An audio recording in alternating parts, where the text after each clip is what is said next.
Good morning. Happy Saturday, everybody. I wanted to do class number 2 in regard to our thoughts and how our thoughts affect our wellness and our health. And I wanted to let you know that I've mentioned before that a lot of our thoughts start really early. And how our thoughts affect all areas of our life. Our physical health, our financial health, our relationships. Our thoughts and our feelings create our world. We become co-creators in our experience based on our thoughts because our experience has to match our thoughts. Good morning, Lauren. So today I wanted to talk about how our thoughts affect our relationships. And I'm going to be talking a lot about personal relationships. So first of all, let me give you a little bit of background. Every family has their story, and I certainly have mine. So I want to let you know that I was raised by my mom and my stepdad, so I call my stepdad my dad.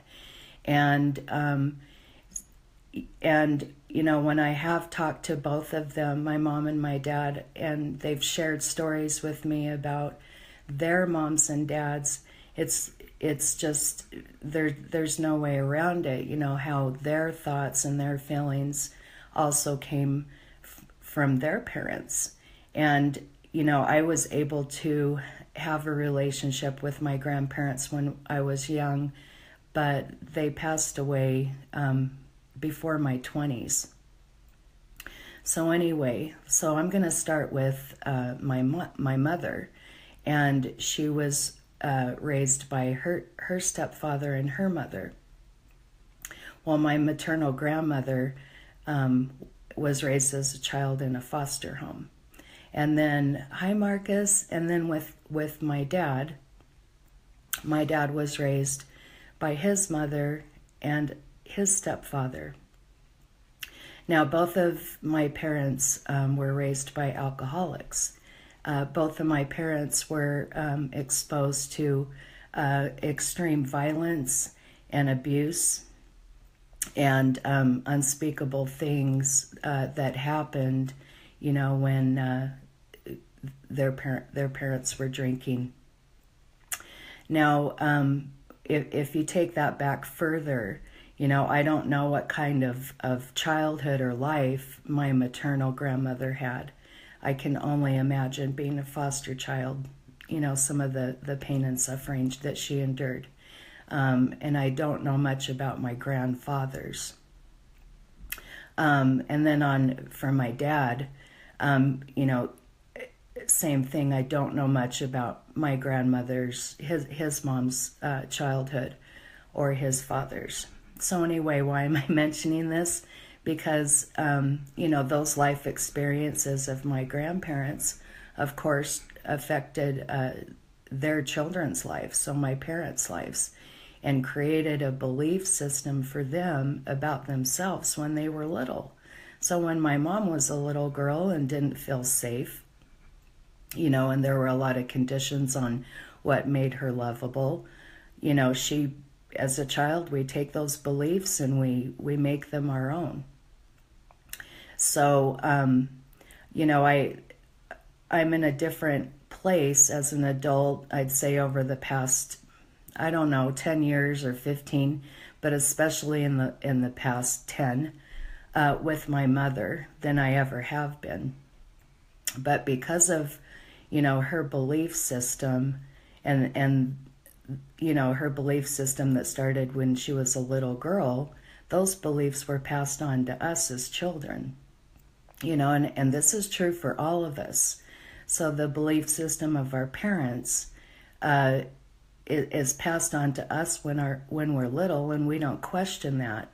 And then we take those beliefs throughout our lives and into our adult life, and they affect our relationships. So I just want you to kind of look at your belief system and, go deep when you have time. And I want you to look at these beliefs and these thoughts in regard to relationships and how they're affecting your relationships now. I want you to kind of look at some of the experiences maybe that you had that maybe you're playing out in your relationships now. If there are thoughts that this person's going to leave, or this person is only going to love me if, or I can't really trust this because this has happened to me. Do you realize that you are creating the climate for your relationships based on those thoughts? And it's a process to come into a place of just being lovable because you exist. And it's really important, to look at those old beliefs and those old thoughts about ourselves, because they absolutely do create a climate where that story continues. And that story continues in our relationships with partners, and that story in our head from our childhood continues and affects our relationship with our children. And those thoughts affect our relationship with employers and with friends and with coworkers and everybody we meet. And it can be so subtle. We have to really look at, okay, well, yeah, this is kind of matching what I believe, what I've chosen to believe. And what's nice about realizing that, that this is just passed down information is it's a lot more freeing, and you're able to come into a place of compassion and realize that, we all have just carried and passed these beliefs down. So I'm at a place now of not, blaming. I'm able to realize that, my parents, they didn't plan to hang on to their beliefs. They didn't plan to pass them down. I didn't feel that way in my 20s. I was really angry, but it's nice to get into a place of compassion and realize we really are doing the best that we know how to do until we have more information. And that's why I'm doing these classes, because, I'm seeing so many people that, carry those beliefs and those thoughts, and I see how it affects their relationships because they've chosen to believe that about them. And, it's something that we can change. We can change that story in our mind. One thing that I realize about relationships is the things that we expect relationships to fulfill create a climate of just constantly being disappointed. Why? Because really the only person that can fill us up and the only person that can tell us that we're valued and the only person that can really validate our self-worth is us. And so these expectations, that we put on each other and that were put on us, it's just not true. They're not doable. And it has nothing to do with not receiving the love that you deserve. It has nothing to do with, being in a safe place in any relationship. What it has to do with is everybody is here on this planet to do them. This is their journey. This is their journey, and this is their opportunity to learn the lessons that they came here to learn. And it's not their job to meet all of our expectations and to do things the way that we want them to do them. They're here to do their life. And this wasn't something that I was taught. I came from a childhood of a lot of expectations, and you are here to fulfill my expectations and my needs and my unmet this. But like I said, this isn't a blame thing. This has been going on forever.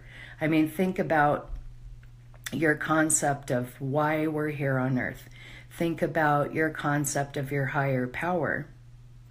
Does it really make sense to you that you would come to have a physical experience on this planet to meet a bunch of people's needs? I mean, that just doesn't make sense. You know, source, higher power, God would be not bored at any given time and not unfulfilled at any given time. And this is a God of love. This is source energy that is loving and completely fulfilled. Doesn't need to, put a bunch of people through a lot of suffering by any means.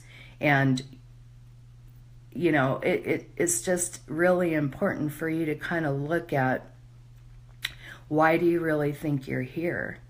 And, you know, are you able to identify those thoughts that are not bringing you the joy in your relationships that you deserve, that are not bringing you the sense of security and the good interactions that you deserve to have? And it starts with how we feel about ourselves. And these thoughts that we have about ourselves, like I said, go way back. We've just been carrying them around. Hi, Brian. Thanks for joining. So, yeah, thinking and how it affects our relationships. Those thoughts that are embedded, that are a part of our story, you know, maybe they are thoughts of really not feeling deserving. Maybe there's thoughts of not being able to meet people's expectations. Maybe there's a lot of fear of loss. Maybe there's a lot of fear of abandonment. You know, and these are things that can affect people's self-worth. These are things that, you know, when you carry around, okay, I didn't, you know, I have a child that is, I'm trying to keep people anonymous here, that I believe is carrying around some, you know, deeply buried lack of self-worth. And this person is sad that they were not able to meet a certain parent's expectations of what their life should look like. And I can see how that is affecting how they feel about themselves now as an adult. And, you know, I'm doing everything I can as a mother to, you know, put a lot of love into this kid of mine and just, you know, say to this kid, you know, you're perfect the way you are, you're lovable the way you are, people love being around you, and just feed into that love in their heart. But you know what? If we don't feel that way about ourselves, yes, you know, listening to classes and self-development is important, and it's a place to start. But the goal is to get to the place where we're able to feel that way about ourselves, you know, because that's where we're releasing those old thoughts and we're replacing them with better thoughts. And then the world responds accordingly. The world is going to respond to how you feel about you. Your relationships are going to be a reflection of how you feel about you. And so look at your thinking in terms of relationships. You know, we started class number 1 yesterday talking about our thinking and being able to identify these negative thoughts and these negative feelings and how it affects our day. And so today's class, you know, my main message is these thoughts that we have in regard to relationships, and how it all is based on our thoughts about ourself, our thoughts about ourself.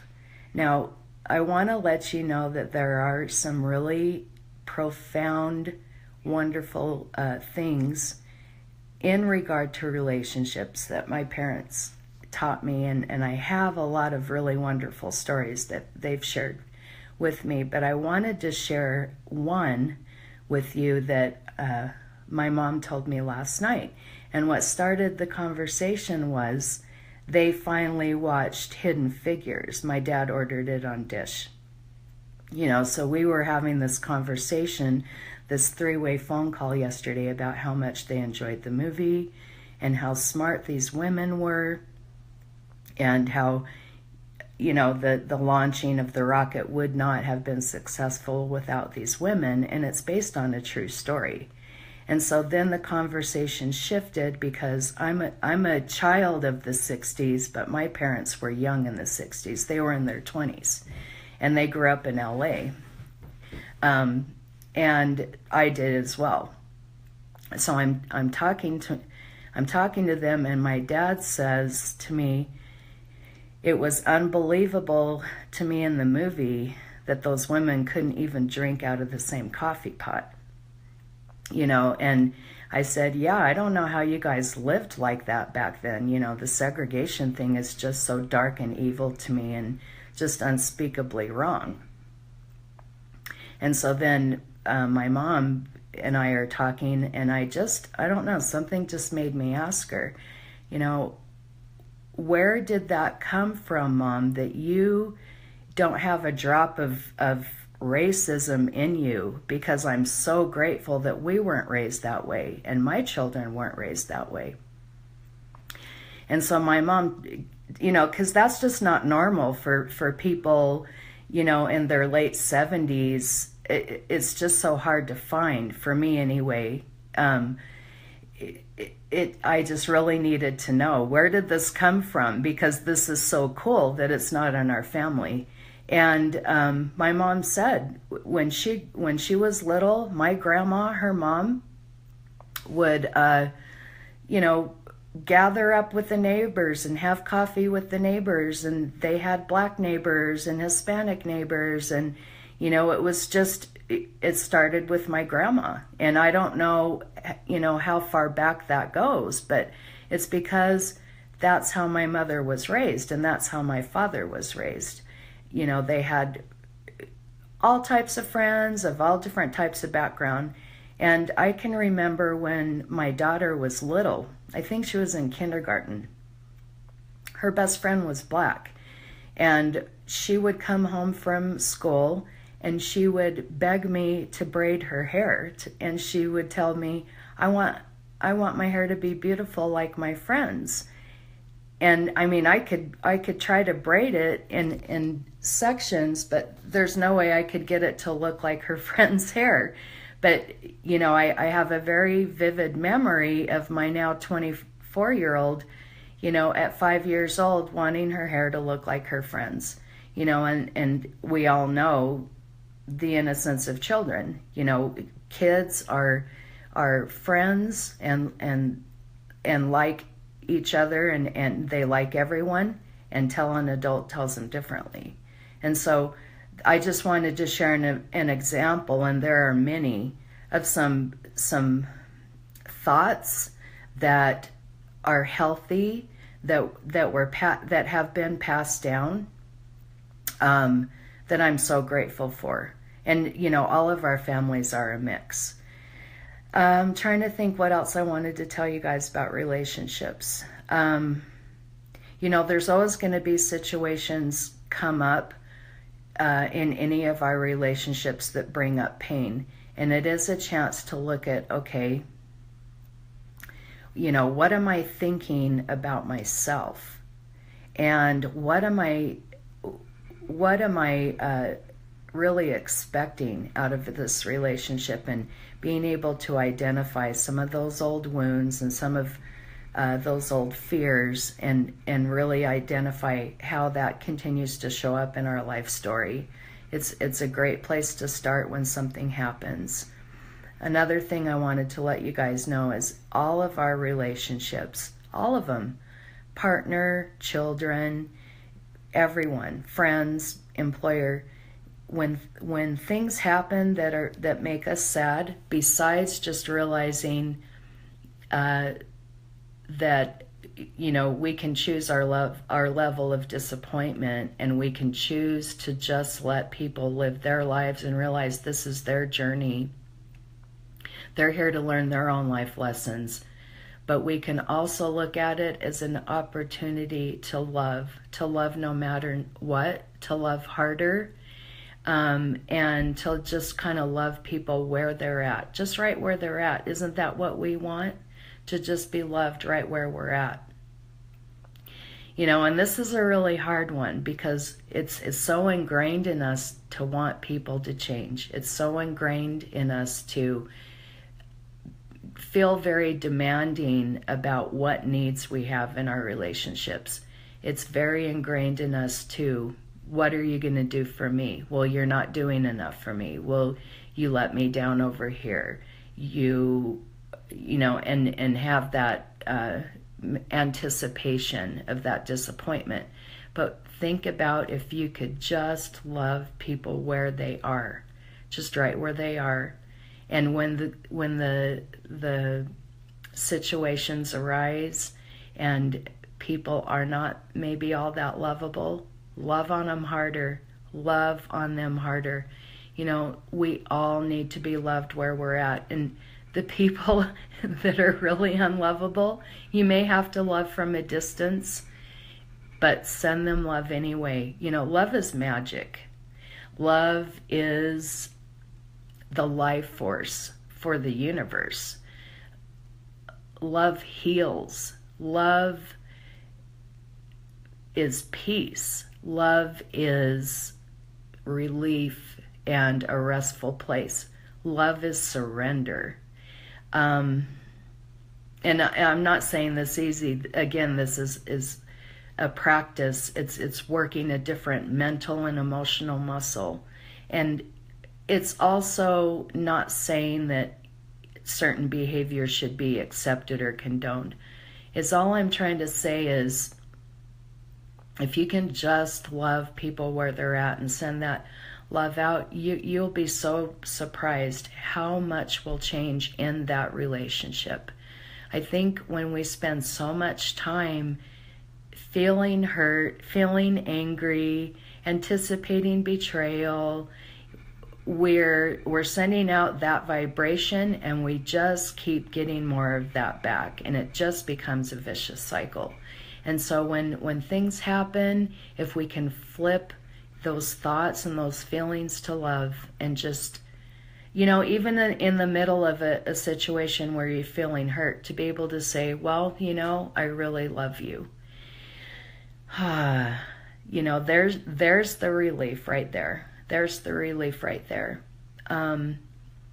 Lessons in love, lessons in loving when it's hard to love. I'm trying to think what else I want to tell you guys. I think this is a lifelong journey for all of us. And I think that, if we had accomplished the perfect thoughts and feelings, and if all our relationships were perfect, we would stop growing. So this is definitely a lifelong journey. If we can have more positive thoughts, if we can have more love to give, if we can be more loving in our relationships, think how differently our life would look. Think how this would affect our family relationships. Think how this would affect our business. If we're able to, be loving and have positive thoughts and feelings towards whether we're people that we're building a team with or people that we're working a regular job with, think how that would allow other people to come into their own and feel accepted and feel excited and feel good and feel joy. Nobody wants to be around a person that isn't loving. And so start today on identifying how your thoughts and feelings are affecting your relationships. Start today, this beautiful Saturday. I don't care if it's snowing where you are or raining, or we're actually getting a break from the snow today in Utah and it's sunny. Start today healing your mind. Start your healing today in your mind. Start thinking about thoughts that you have about yourself and see if you can create some relief. See if you can, heal those thoughts and flip those thoughts to something positive.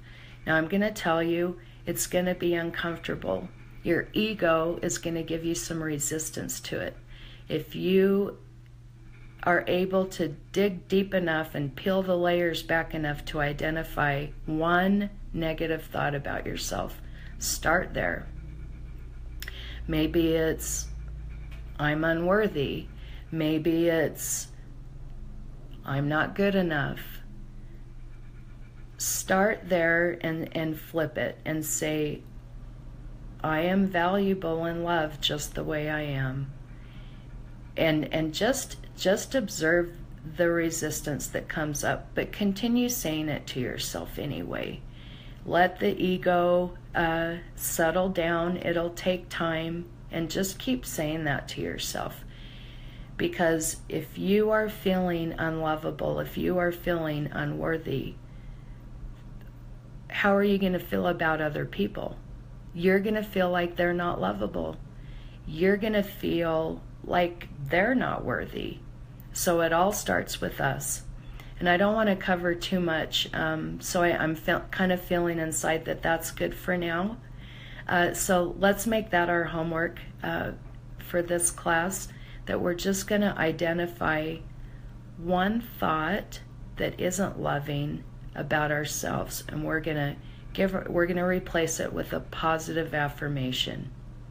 And we're going to see how that affects our health and wellness, that thinking error, because it is stinking thinking. And then we're going to look at, okay, now how is this affecting my relationships? Just changing that thought about ourselves. Have a great day, you guys. Thanks for watching. Let's live our best lives. Bye.